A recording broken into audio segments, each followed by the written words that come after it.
Yo, hello everyone, and welcome back again to a brand new video. Level up your site's URL structure.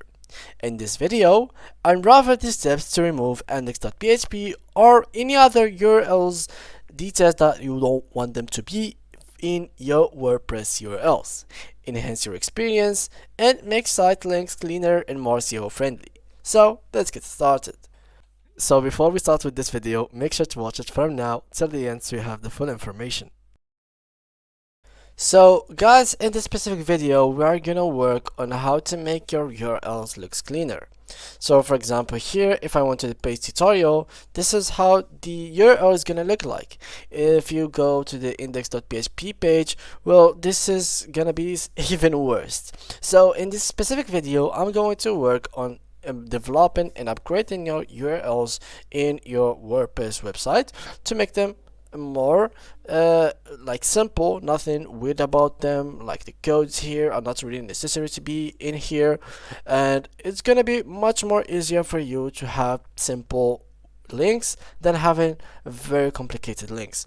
So the first thing to do to remove this thing is basically to go to your dashboard.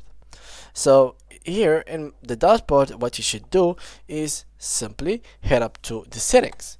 Right here, go ahead and click on the settings.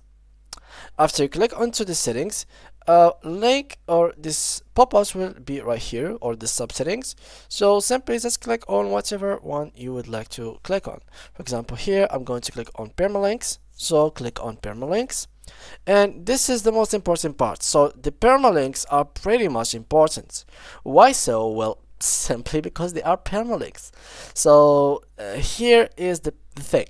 The permalink are the links that's gonna, or it's basically the URL, and here are the types that they have. So there is basically about 6 to 7 there is 6 types of permalinks, and there is 5 main and 1 custom that you can basically build it as the way you want it to be. So the first one is plain. Plain is the one that we are using at the moment. It's just gonna show question mark, page ID, and the number of the page. So this is the plain one. There is the day in name. So here I'm just going to save changes so I can show you. Here we go. Look into the URL. Now let's refresh the page, and here it shows the name. And basically, because I don't have like a post, let me just try to click on a post. Basically here, if you did have a post with the date, day and name, you will have the day and name like next to it. But for me, since I don't really add the days and the date into my post, well, that's because I don't really add any category, etc. So it will not add that, but it only shows that the category is uncategorized. For the other detail right here, there's the month and the name. It could be the same thing. So let's just save and change, and let's refresh. And as you can see, category uncategorized, as long as the posts or pages are not categorized, well, the links are not gonna really work the way they showed you. And here they are, somehow they work. So here 2024-01 hello guys. So this is the link that I talked about.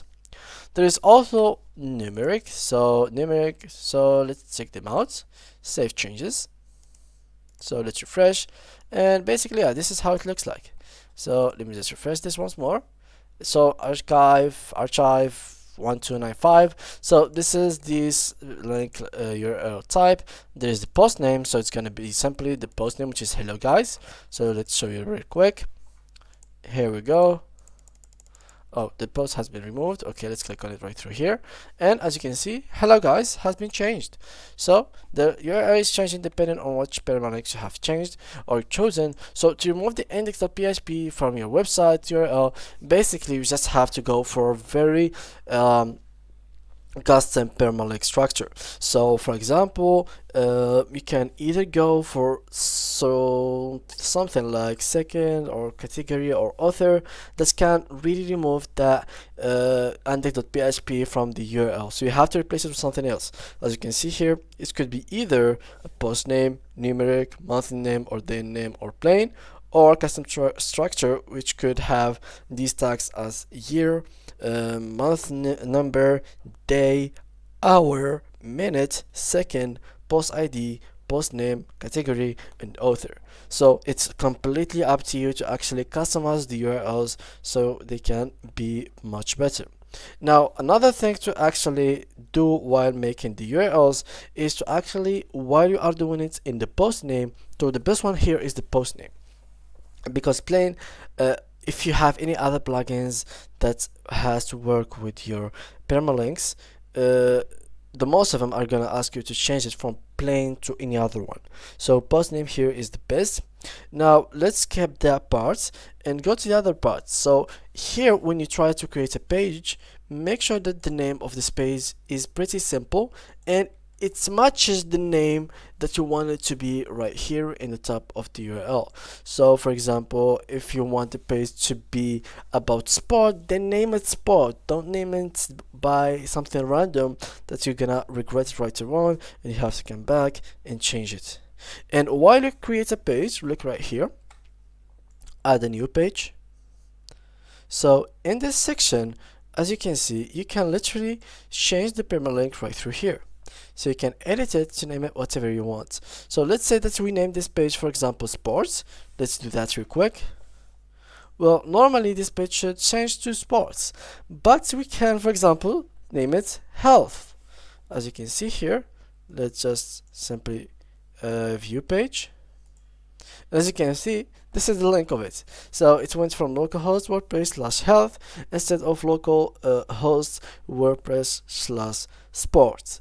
So this is something that you might be able to use in your further page creation, is you could literally choose what kind of URL each page will show. So like that, you would have an advantage by you have everything organized specifically how you want it to be, not using this permalink option, which is right here. Let me just go back.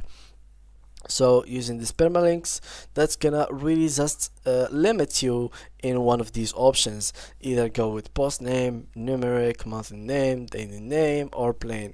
So you can really just customize it completely through the page creation or even post creation or anything that you create by your own. You can have its own URL customized literally by you. So everything is gonna be the way you want it to be, and simply after that you just have to keep it as post name. In case you would like to have a custom URL, just keep it as post name. And guys, plain is a no, don't go for it. It really matters for your SEO and for your website, so trust me in that. Do not go with plain, it will ruin your SEO ranking in the search engine. So yeah guys, with that being said, that was it for today's video. If you did enjoy it, make sure to leave a like and subscribe. If you do have any more questions, make sure to leave them down below in the comment section, and see you guys in the next tutorial.